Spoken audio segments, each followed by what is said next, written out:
Adam Kinzinger of the state of Illinois, thanks a lot. I know that if we get you to run for president at some point, you will actually, you won't not run for re-election, right? Well, yeah. We discussed, right. but how old are you now? I'm 33 now, so I can't run this year, but, you know. All right, so I got to ask you, we've got a lot to go over with the spending bill that was done, the spending cuts that were enacted, but I want to get right to something else. You got to have another big vote this week, a big decision, and that's on Paul Ryan's budget. Are you going to vote in favor of it? Yeah, you know, as I continue to look at what's in this, I'm definitely leaning towards doing it. This is a very bold vision that I think's been outlined. It's politically risky. There's no doubt about it. This is a risky vote. But the American people and the people of the 11th District did not send me here to make easy votes, to do politically easy things. They sent me here to make tough decisions. And this is it. You look at the Paul Ryan plan compared to the budget that the president had originally put out. We'll see what his kind of take two is. But this is a vast difference in what the vision of America is going to be. And I think it's bold. Right. Congressman, before you get to that vote, you'll have another vote probably on Thursday that it looks at the 2011 budget, $38.5 billion in cuts. But, you know, we've been poring over these numbers since they came out about 10 hours ago, and a lot of this really isn't real savings. You get into it, maybe there's $20 billion in actual cuts. A lot of this is some accounting gimmicks, doesn't actually affect programs. You're among those who wanted $100 billion in cuts. Are you satisfied with what you're going to have the opportunity to vote on? Well, you could always cut more. I mean, we always want bigger cuts. We always want more. But given the situation, 1/2, 1/3 of government, given what we've been looking at, and this is the largest decrease since World War II, this is the opening salvo, and I think a long kind of protracted war at reducing the size of federal government. So am I fully happy with it? No, I would have loved to have seen more. But given the situation we're in, you know, as I continue to pore over this, it's been released today, this is something that I think I'll support. And give us your grade, your marks for Speaker Boehner and how he handled this whole situation. You know, I would give him an A, and I'll tell you why. Just from the very beginning, Speaker Boehner's been open to listening to what the freshmen have come with, to what members of his own caucus have come with.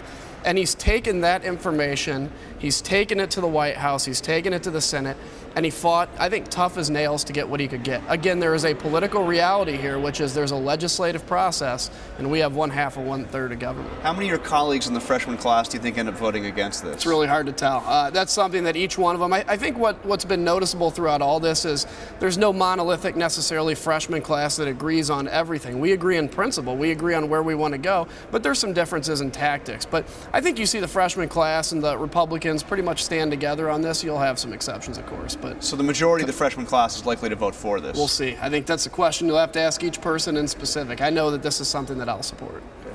Congressman, next up, of course, the debt limit. We just played a little bit of President Obama from 2006 opposing the debt limit. Of course, now he says the irresponsible thing would be to oppose it if you were in the Senate or in the Congress. Now, I want to ask you, you're among those who say this is a major bargaining point. It's a major time to actually go in there and have some real spending reductions. What has to happen between now and next month for you to feel comfortable with supporting an increase in the debt limit?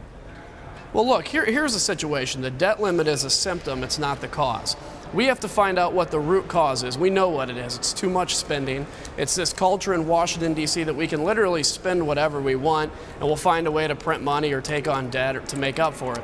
So there's got to be a major structural change. I wouldn't vote for it if it came up today, but I also realize that this is an opportunity to make some changes in Washington. As far as what it is, I don't know. I don't want to stand here and tell you exactly what I'm thinking, because that kind of, I think, shows our hand and our ability to get what we want for this. But look, I think if the president's under some kind of an impression that he can pass a clean debt ceiling increase today in the House of Representatives, he's wrong. We're going to have an opportunity to make a major change in how we do business here.